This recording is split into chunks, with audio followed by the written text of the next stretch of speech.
Alright everybody, this is Argoretic here, and I've decided to try to just change around my format that I am using these days. So I'm going to start playing a whole bunch of just old retro games. We're going to start here with Dot Hack. If you've never seen this screen before, that's what this is. No, it says The World on it there, but this is Dot Hack. And I'm going to go ahead and skip a lot of the cutscenes, so if you really want to see the cutscenes, just leave a comment down in the description there, or go look them up. I'm sure they're somewhere out there. But we're just going to skip over them and get going through normally here. And so sorry for kind of like the long intro here and everything like that. I'm also going to be probably changing my name over on YouTube there. I haven't really decided on a name for the new channel, just to kind of, I don't know, I don't like Argoretic that much. Not married to it anyway. So the first thing about this game is there's a lot of reading involved in the game itself. You'll notice that there's a big long storyline to it, and it is a pretty awesome story. Basically, the story of this game is probably the best part of it. And I remember playing this first one here way back when, well, probably when around the time it came out. It's been quite some time, but I'm gonna play it again because I've never actually finished the game. I've only finished this first disc, the first game of it, because it did get released in 3 parts. And the story kind of goes along with that. There's also some anime out there that you can watch to get more information on the story. But I think it's a really awesome story and a really awesome game as far as that goes. So I will be reading these different, mailers and things like that, just to kind of get you up to date. And a lot of the story goes through these mail and a lot of the different little cutscenes they see. So we might see some of the in-game cutscenes, some of the shorter ones. There's a lot of them here at the beginning. In fact, I skipped one to get to where I am now. But if I'm skipping too many of them, just let me know. Tell me if you'd like to see more of them. And there's going to be a lot of grinding involved in this game. I know that. So we're gonna skip a lot of the grinding, that kind of stuff, and get through with just mostly the story and everything. I'm sure we can get this game out in a couple 10-minute episodes, like maybe 5 or 6. Anyway, so the system of the world has been updated to version 2.75. With this update, the following elements have been added: monster tolerances. For a group of monsters, certain physical magical attacks will cause 0 damage because of their defense mechanisms. Elemental hit. Attack with elemental skills that are opposite the monster attribute, and it will result in double the damage. Attack with elemental skills that are opposite. Okay, yeah. I did not comprehend that the first time I read that through. Anyway, treasure chest items. You may obtain different items depending on the type of treasure chests. Many items are now available from the Goat statue. Hope that I'm pronouncing that right. Goat? Goat, I believe it is what it is. For more details, please see the version update information listed on the board. Alright. So, and here's a thank you letter. Thank you for registering. This is a notification mail to complete the registration process. The world, or the game, is comprised of several servers. The adventure begins by inputting codes at the chaos gates in root towns, which are located in each of the servers. Let me introduce each of the servers and root towns. Aqua Capital Mac Anu. Server root town. Mac Anu means the son of a goddess. There are waterways throughout the town. The sounds and the scenery will bring you peace. Oh god. Man, it is too late for me tonight. Anyway, Highland City Dun Lorig. Dun Lorig means the Weaver Guardian. It is a city protected by sprites with buildings made of rocks coexisting with nature. The wind will challenge the adventurers on their quest. Cultural city Carmina Gallica. Carmina Gallica means the Song of Gale. It is a That says Metropolis, but I can't say Metropolis tonight.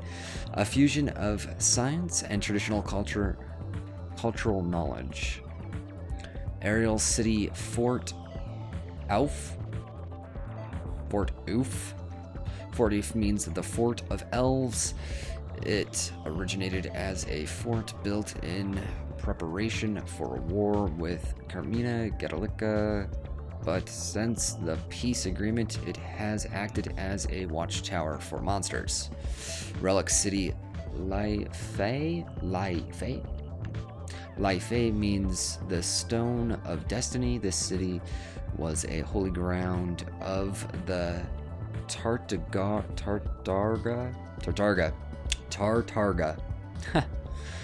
people before the Great War, but it was destroyed by the Carmina Gallica forces, which did not like the idea. Please choose them at the Chaos Gate in the Root Town. It is recommended that you play in Delta server while your level is low. We are only going to have the ability to choose Delta server for basically, I believe almost this entire game is all on Delta server. There's just 2 servers you get to in this one, and then you have to move on to the next games. So we're going to see what those other servers are like together, because I have never seen them, and sorry for bumping the mic. Hopefully I can fix that in post.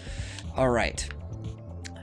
Yasuhiko registered yet. So Yasuhiko is our friend. I'm probably pronouncing that name wrong. Yasuhiko? Yasuhiko. I'm pretty sure that's what it is. Yasuhiko. Oh man. Hey, did you finish registering? What kind of character are you? Oh, and like I said at school, you'll regret it if you use a smart-ass name. I'm Orca in the world, so keep that in mind. Don't call me by my real name. You can be a different person when you're there. More like the guy you want to be anyway. I'll be at Root Town. So basically, this game is going to be played with a lot of this information coming through in text, and then there is going to be a lot of little bits of information through, just our different viewing of things. And my microphone is way too close to my hands. Hold on. All right, we're gonna see if that's a little bit better. Okay. So anyway, there's a lot of information that you're going to get through this text as far as the storyline goes, and basically what it is .hack is a game about a massively multiplayer online role-playing game called The World that everybody is playing and people are not coming out of, and we'll see that kind of go and come through. Now, we're never going to see the outside world, so we never see these people in real life, what they look like or anything like that. We just see them through this hub or the game. Alright, so then here's some things about what's going on in the world that surround this game. So this new transportation system demonstration of the real-time transportation control system, RTCS, ended its trial period today and will be fully operational starting tomorrow. It is predicted that chronic traffic jams will be resolved by this system. The system's main feature is the ability to control and adjust traffic lights depending on the situation. It can also predict the best timing at railway stops. When there is a crime, it will turn all traffic lights around the area to red to help prevent the culprit from escaping. Of course, it is questionable whether criminals will follow the traffic laws. If they're breaking the law, they'll probably just keep breaking the law, right? Who cares at that point? You rob a bank, what's going to stop you from just going straight through a traffic light? Sales of the online role-playing game The World, that's the one that we're playing here, December 2007. Obviously this game is old, have exceeded 20 million copies worldwide. The game was the first online game released since the twilight of the New Gods incident. It sold 10 million copies in its first 6 months and has steadily grown in its sales through various upgrades. Reports state there are around 10 million users in Japan alone. CC Corporation in its press release stated, "We are grateful for the support, but also feel there is a social obligation that we must meet." According to the source within CC Corporation, they are considering submission to the Genius Book of the Guinness Guinness, that says Guinness Book of World Records as the highest selling game in history. Alright. Nero Goggle FMD. Sonos, which is probably Sony, announced that it will soon sell a new head-mounted video display, the Nero Goggle FMD. It is customized for the popular CC Corporation game, The World.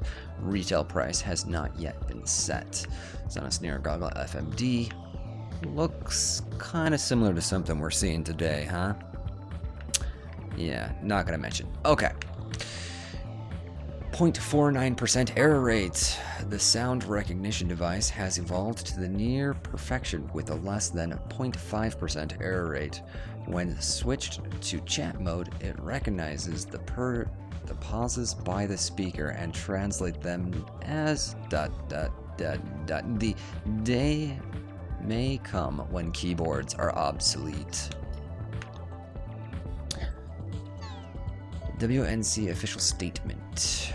The World Network Council announced today that the market penetration of the Network OS Ultimate has reached almost 100% around the globe. This means that all networked computer terminals in homes or businesses are now compatible with Ultimate.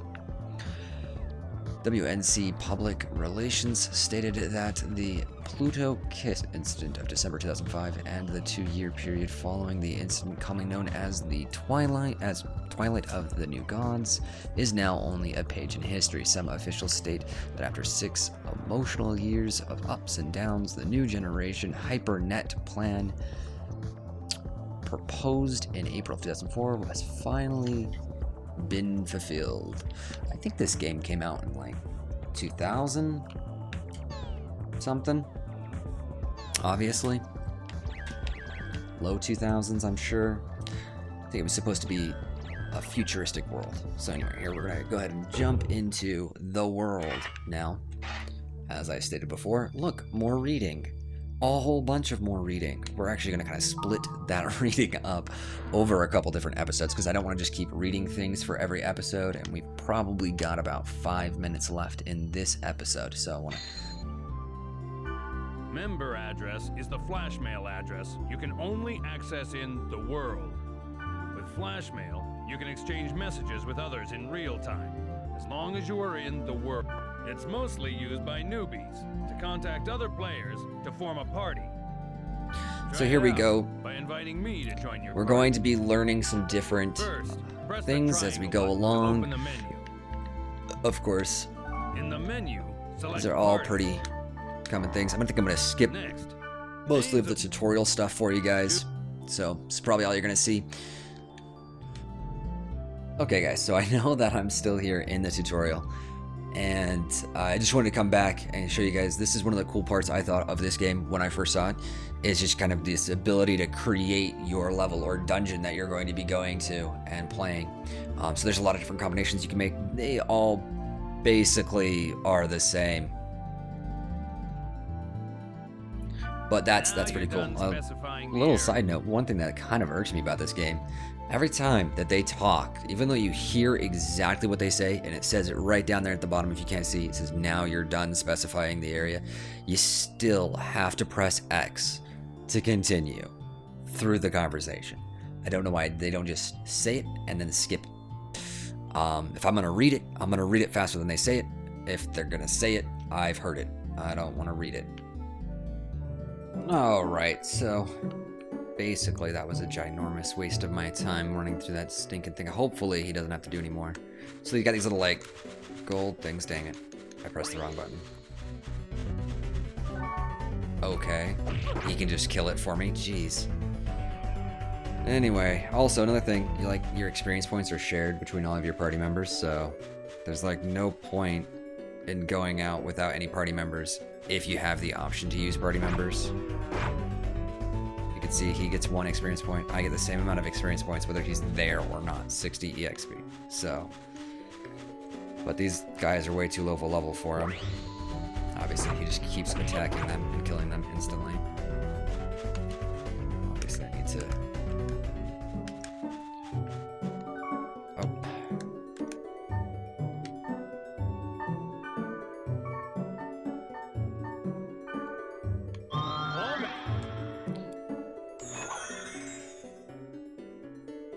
This thing says it's good for a DualShock, but the secondary stick there just does not seem to work in the menus. It's touchy. Touchy to say the least. Spring of Mist. I don't think I want to do that yet. So, on the map there, we've got like a little down arrow with some stairs. We're going to go down there, and we're going to explore a dungeon. It's going to be awesome. This guy keeps saying weird things over there that I am totally not reading at this moment in time. It said something like, don't try too hard. I think that's what it said. Anywho. Didn't know he wanted to talk. Now we can start exploring the dungeon. One thing you need to remember is that you can't gate out when you're in a dungeon. To go back to the field. To gate out and return to the town, you have to go back to the field. The sprite ocarina will warp you to the surface, but you can't use it during battle. The dot hack ripoff of the Ocarina of Time, Sprite Ocarina. Don't even, if I remember correctly, play at all. Okay. Yeah, this sure. This is the treasure box, but you knew that, right? You should Booby know trapped. that there are two types of treasure boxes, normal and booby-trapped. You gotta resurrect. This one's normal. Hit the X. That one's booby-trapped. Why? Why? This one's booby-trapped.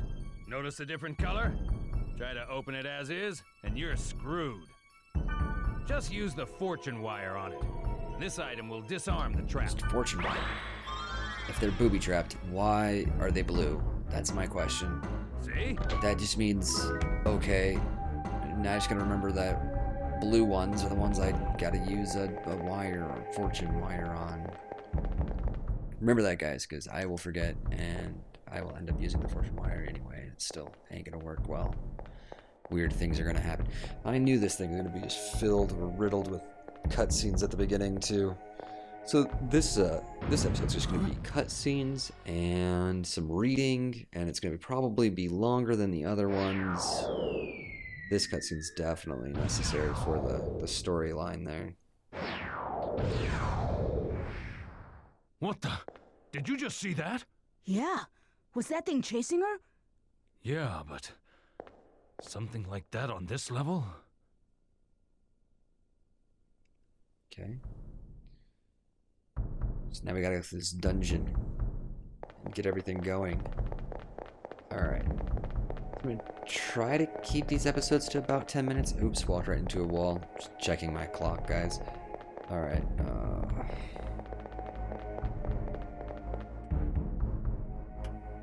it's a dead end. That girl. Yeah, see, that time they didn't say a dang thing. I now have a speed charm. It's like there was too much text in this thing for the voice actors to record all the lines. Anywho, we're gonna probably leave this episode here and actually explore the dungeon on the next episode. So that's it for us tonight, guys, and well, we'll see you in the next one. The Communications Network. Hello? Is anyone there? What the hell is going on here? Christina has logged onto the Phoenix Corporation Communications Network. She says, there's a fire. Everyone evacuate the building. Steve has logged on to the Phoenix Corporation Communications Network.